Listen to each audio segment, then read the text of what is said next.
overhaul of fuel valves on 70, 80 and 90 MC engines.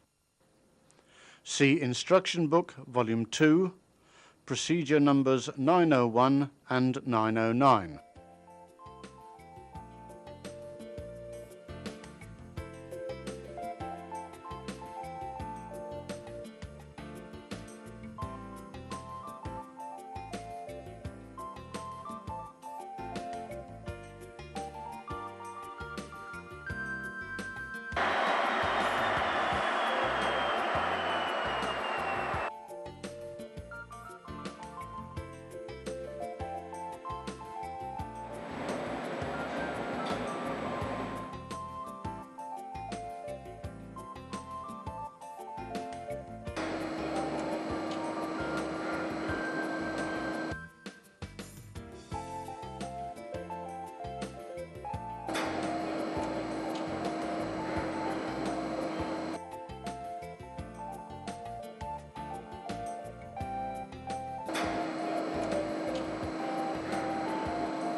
Before any dismantling, drain the fuel oil from the fuel oil high pressure pipes.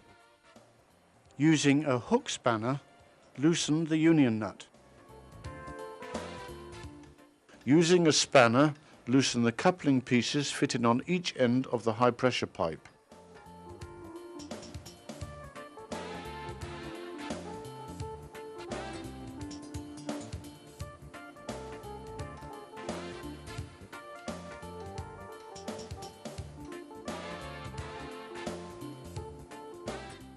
The fuel oil high pressure pipes may also be of the double pipe design. See Instruction Book, Procedure numbers 901 and 909. Remove the high pressure pipe. Take care not to damage the high pressure pipe seatings. Disconnect the return oil pipe from the fuel valve. Mount protective plastic plugs in or on all high pressure seatings. Unscrew the retaining nuts and remove the spring housings.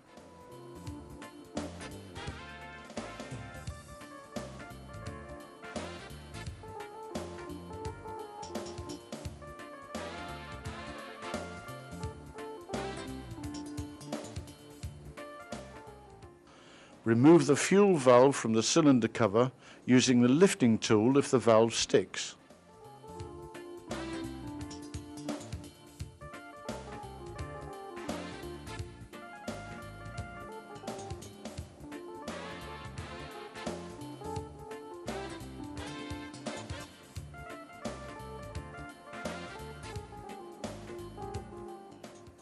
Thoroughly clean the fuel valve bore in the cylinder cover.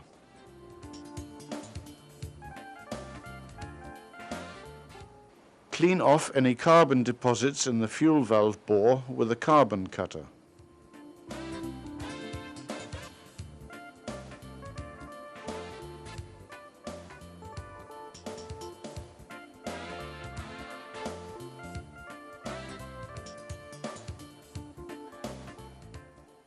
If marks are found on the seating in the bore, recondition the seating with a seating face cutter. Finally, grind the seating with a grinding mandrel and a grinding compound, for example carborundum number 200.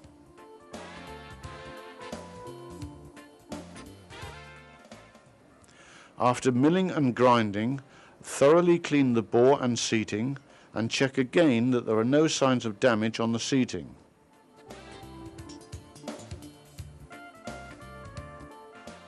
After reconditioning the seating in the bore and thoroughly cleaning both bore and seating, Fit new O-rings on a new or overhaul fuel valve which has just been pressure tested and lubricate with molybdenum disulfide.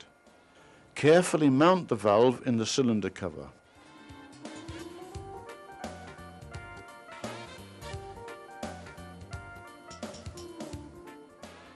To ensure that over-tightening has not taken place, check that the locking and indicating pins have not been bent or broken off. In the event of over-tightening, mount a new spring housing. We recommend that the calibration of new and especially old spring housings be checked before they are mounted on the engine or on the fuel valve test rig. Mount the spring housings and retaining nuts.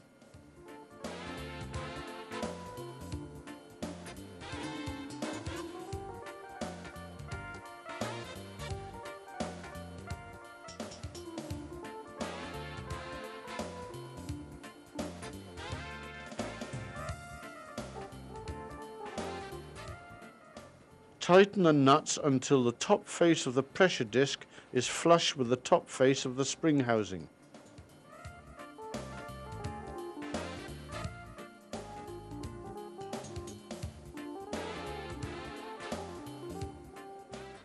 Reconnect the return oil pipe to the fuel valve.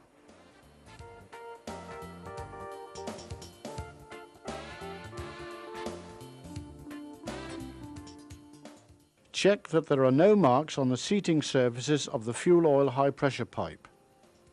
If necessary, recondition the seatings as described in procedure number 909. On fuel oil high pressure pipes which are provided with a steel armoured protective hose, also check distance D, that is between the thrust bushing and the pipe end.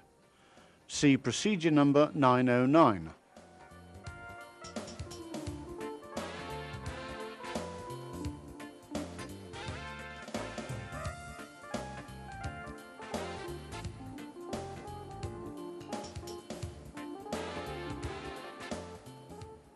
Replace the O-rings and coat with molybdenum disulfide. Mount the fuel oil high pressure pipe.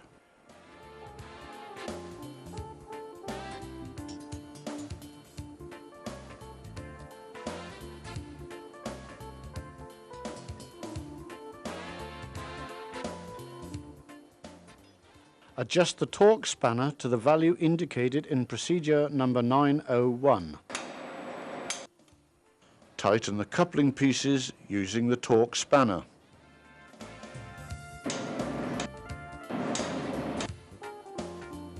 Using the hook spanner, tighten the union nut.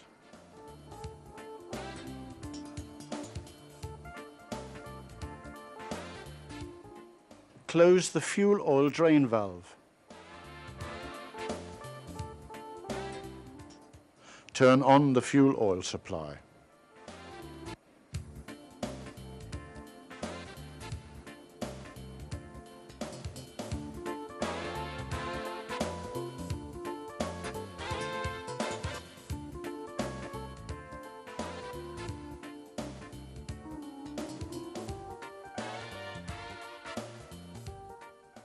Remove the sealing rings and the plastic plugs.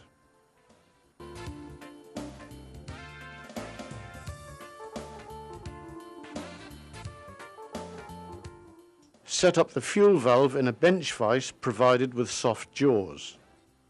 Start disassembling the fuel valve by screwing off the union nut with a hook spanner.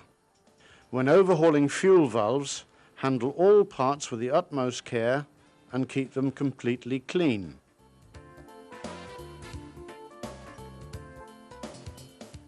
Slide the valve head clear of the valve housing.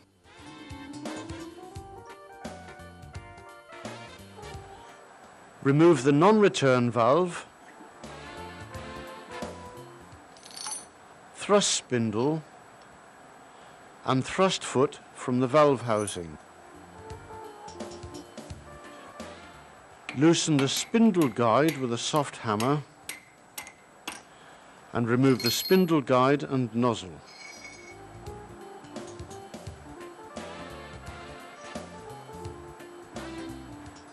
Remove and discard all sealing rings. Clean all parts in gas oil and blow clean with compressed air.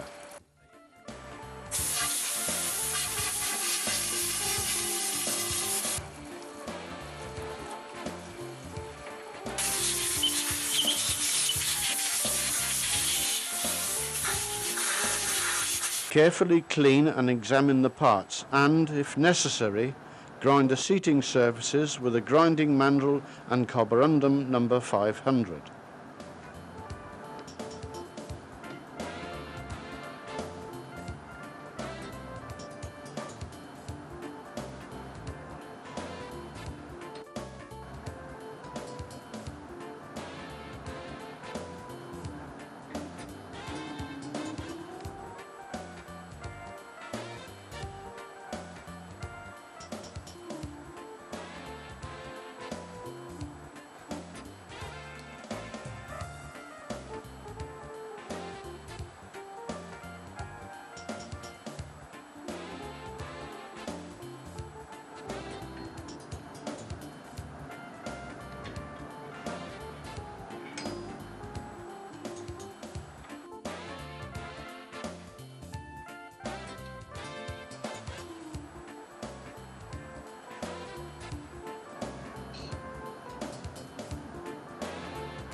Use the milling or grinding tool if more serious damage has occurred on the seating surface for the high pressure pipe in the valve head.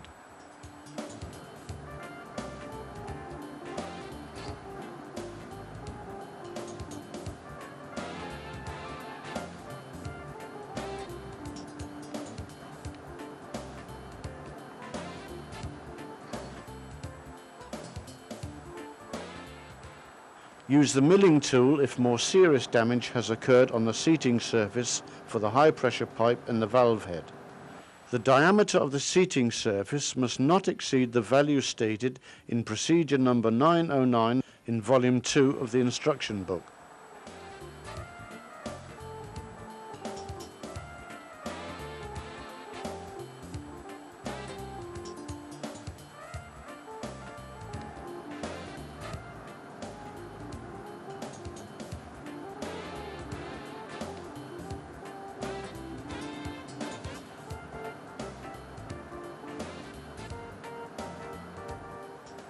Set up the thrust spindle in a bench vise with soft jaws.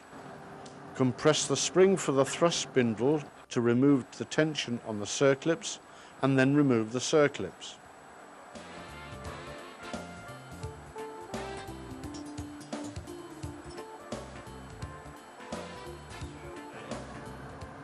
Carefully clean and examine the parts and, if necessary, grind the seating surfaces with a grinding mandrel and carborundum number 500.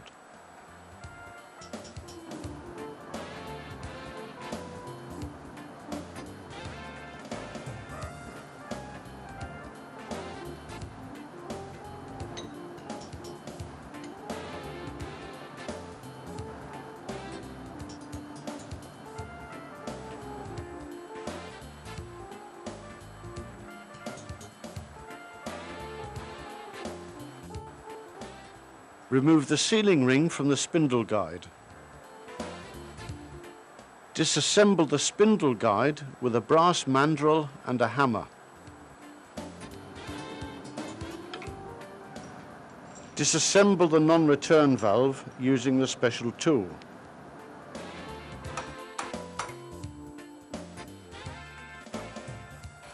After grinding and milling, clean the parts in gas oil and blow clean with compressed air.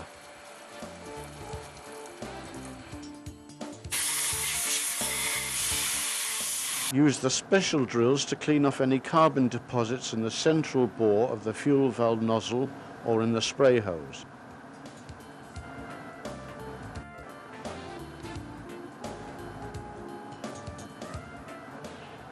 Test the spray holes with a test pin.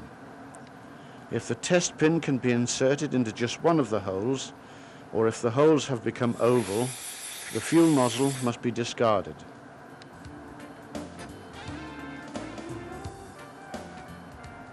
Examine all seating surfaces of the non-return valve and spindle guide through a magnifying glass with an 8 to 10 times magnification.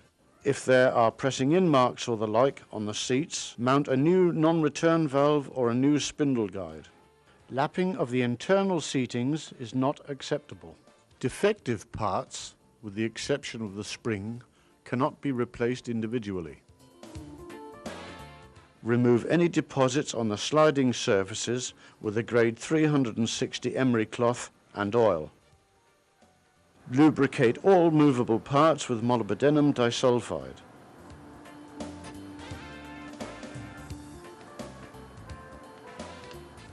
Loosely assemble the non-return valve and the spindle guide.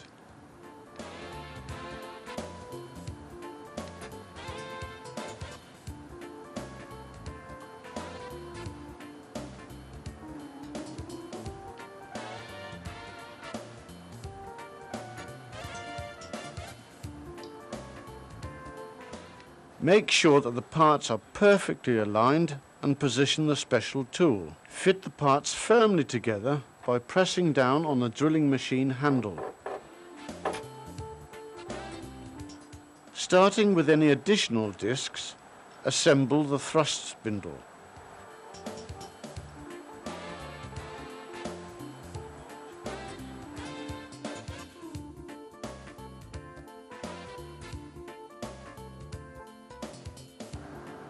Slightly compress the thrust spring and mount the circlips.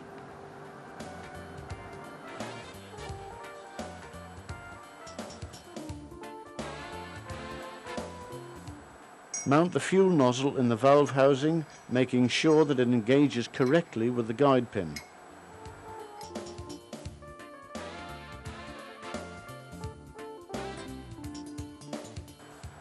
Mount a new sealing ring on the spindle guide.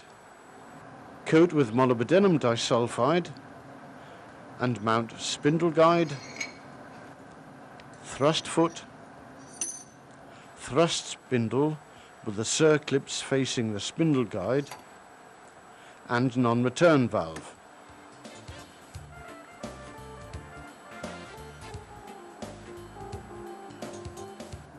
Mount a new sealing ring in the sealing ring groove.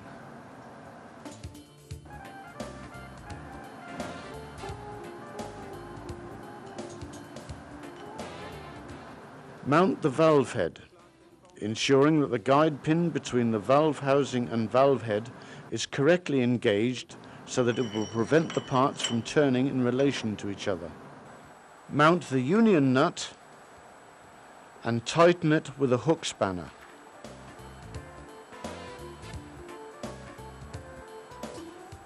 Mount new sealing rings on the valve head and valve housing and mount protective plastic plugs.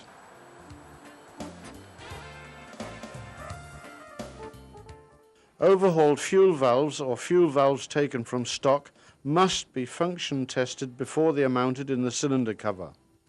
The pressure testing pump is equipped with pressure gauges for displaying opening pressure, working pressure, venting function, and air inlet pressure.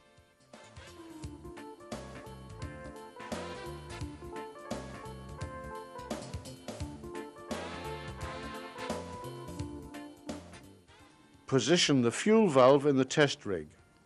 For guidance on how to operate the pressure testing pump, refer to the supplier's special instructions.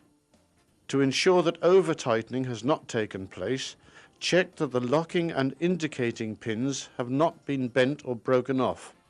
In the event of over-tightening, mount a new spring housing. A very important element in the correct functioning of the fuel valve, both during testing and in service, is ensuring that the spring housings apply the predetermined tightening force. To ensure that this force is present, a special tool has been designed to check the calibration of the spring housings. We recommend that the calibration of new and especially old spring housings be checked before they are mounted on the engine or on the fuel valve test rig.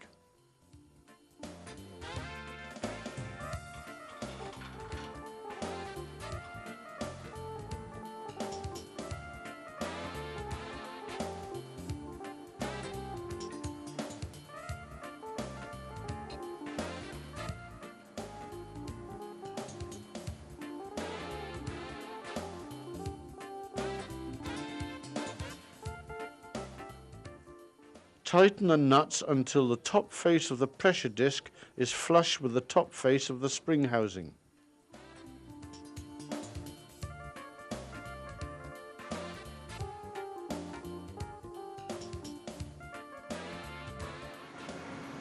Connect the pressure testing pump and the return oil pipe to the fuel valve.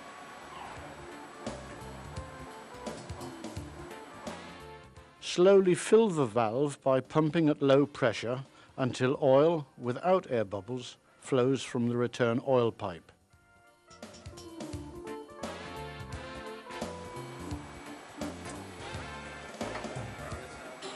Raise the pressure until it is above the opening pressure.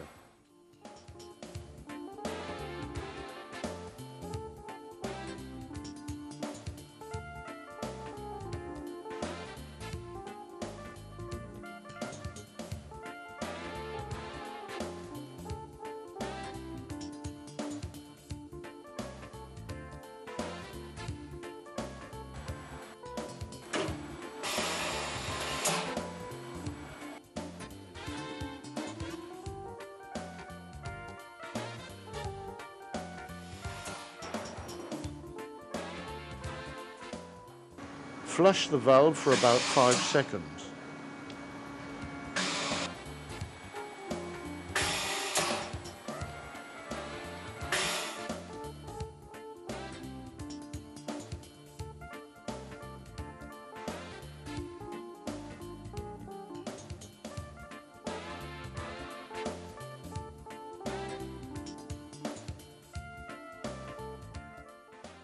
Slowly increase the pressure until it is about 50 bar below the specified opening pressure.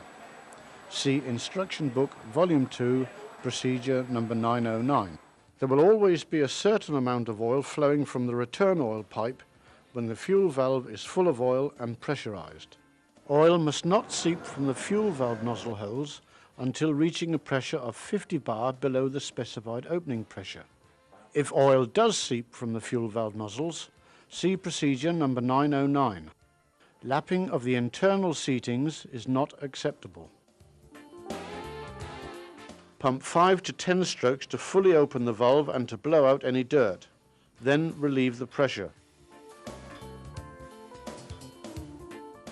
Slowly increase the pressure until oil is emitted from all the atomizer holes.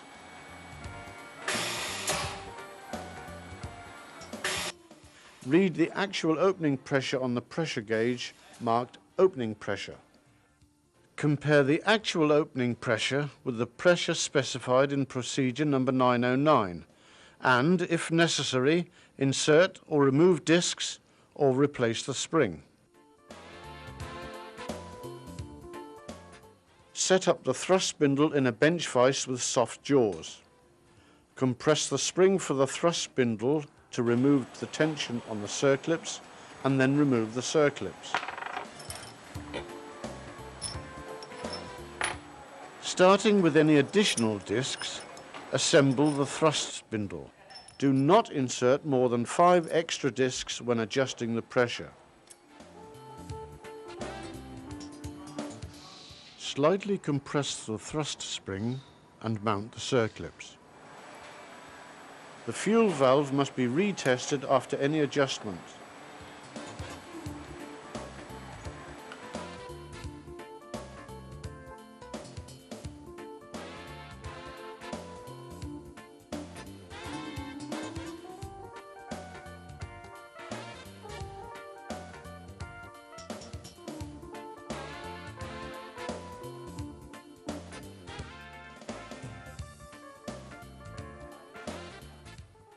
If the quick pressure drop cannot be registered, the slide is sticking or the hole is blocked. Disassemble and examine the parts, replace if necessary.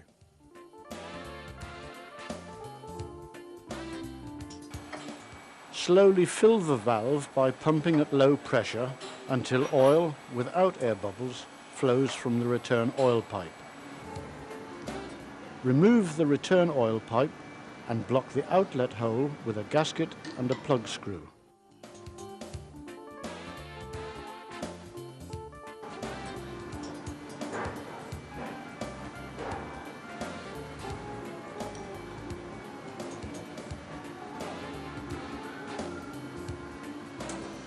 Increase the pressure to about 100 bar and move the control handle to the closed position. The pressure should now remain at 100 bar. If oil leaks at the union nut, replace the O-ring seal of the valve head. If oil leaks at the lower end of the valve, replace the O-ring seal on the spindle guide. After the fuel valve has passed all the tests, it can be mounted in the cylinder cover.